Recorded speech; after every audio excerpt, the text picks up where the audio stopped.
respect to noise, this is a often overlooked subject from a safety perspective. In fact, everybody experiences noise. Everybody thinks they know everything they need to know about noise. They hear loud noises all the time. Everyone brings to the table their own experiences with respect to noise, and most discount it. But when you talk to the experts, they said the reason why the average citizen discounts noise problem is because they go home and get 8 hours of quiet sleep. So they recover from the noise they had during the day. But if you repeatedly are subjected to noise, it will damage your hearing, and eventually you'll have some hearing loss, maybe permanent hearing loss. When we designed Station, we had an NC, and that's a technical term for the how they measure noise, NC curves. An NC50, which is an industrial standard, which is very good and is very quiet for all practical purposes. The Orbiter was a much higher noise level than the Station, but the Orbiter again had short noise, 7-day mission, so it was acceptable. So we had a good requirement in the Station, and we built to comply with that requirement. And for most cases, we're very close to meeting our requirements on the USOS side. However, after the Alpha program was changed to the ISS and we brought in the Russians, we used essentially previously designed Russian spacecraft, already built Russian spacecraft. So they brought into the picture, instead of NC50, they brought in NC65, and they have some exceedances up to like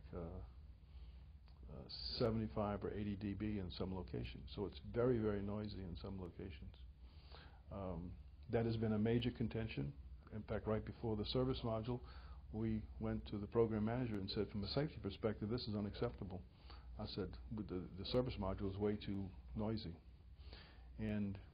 But given the feelings that everyone has toward noise, well, they can deal with that.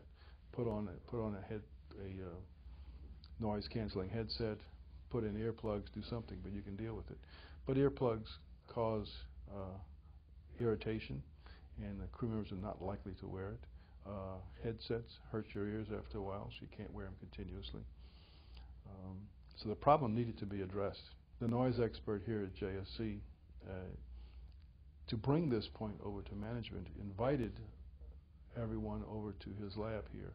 And in a way, he kind of rigged the test, but it was very effective. He took an NC50 curve, which is what our requirement is, and then he took an NC60 curve, and at every interval for select frequencies, he moved it up to the maximum decibel to be within that curve.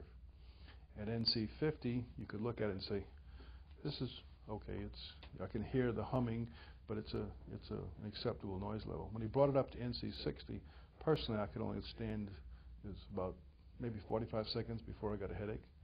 It was very irritating, and if he brought it up to NC70, it's like, oh my goodness, it's like the world's ending here. Now, I flew aircraft many years ago, and we had like 100 dB in front of the jet engines, and I was exposed to that all the time, and I had earplugs.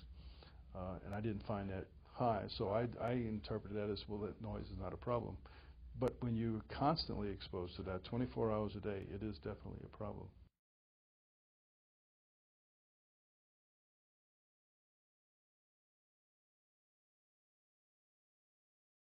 What we've done on the Station is we have gone back in and come up with modifications, and I think the culprit is fans. The fan technology we have, at least the Russians have, they don't have quiet fans, and they echo through their distribution system for that airflow. And so they got quieting techniques. They put in special fabrics to deaden the sound and dampen the sound. They have put in vibration isolators on their fans. They're trying to get different fan blades to reduce the noise. But all that costs money. It took a long time to convince the Russians that they needed to do it, and then finally, what really got us over the hump is we identified it as a top program risk, and after the Columbia accident, we said, let's go back and eliminate our top program risks. So I think we funded the Russians to, the basic problem there, the Russians didn't have the funds to fix the problem. So we said, okay, you'll get paid if you deliver. So they went off and they got the expertise to fix the problem. And given the resources they've significantly reduced the noise on station. So I think station is noisy. It's getting a lot better. It's going to get better. The new FGB that they're going to bring up to be the MLM module is an old FGB. The FGB was very noisy, but they're going to go back in and make these changes. So I expect it to be very close to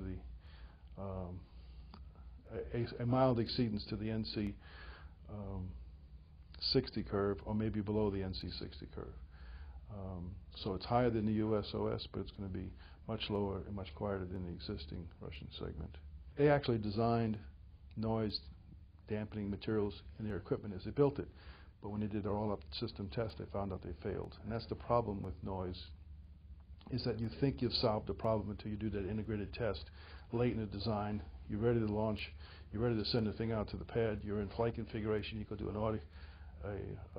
noise test, and all of a sudden the acoustics come back and you say, I failed. Now what do you do? So there is a lot of in-flight fixing and accommodations to resolve noise.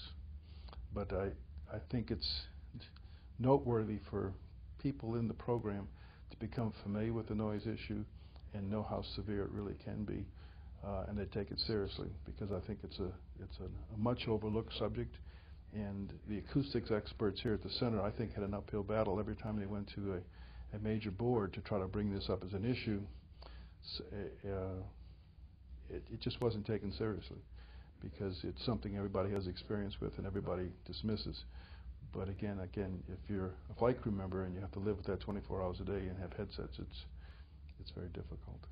With respect to noise, what should be done in the future is early consultation with acoustics experts to know what effective noise dampening techniques can be implemented in very simple designs early on, and if they're taken and done seriously early in the design, you can meet the requirements. But I think you actually got to contact somebody who's an expert in acoustics to know what are the culprits that bring the noise level up. I don't think it's necessarily understood by all the designers in the hardware. It's not a requirement that's normally looked at.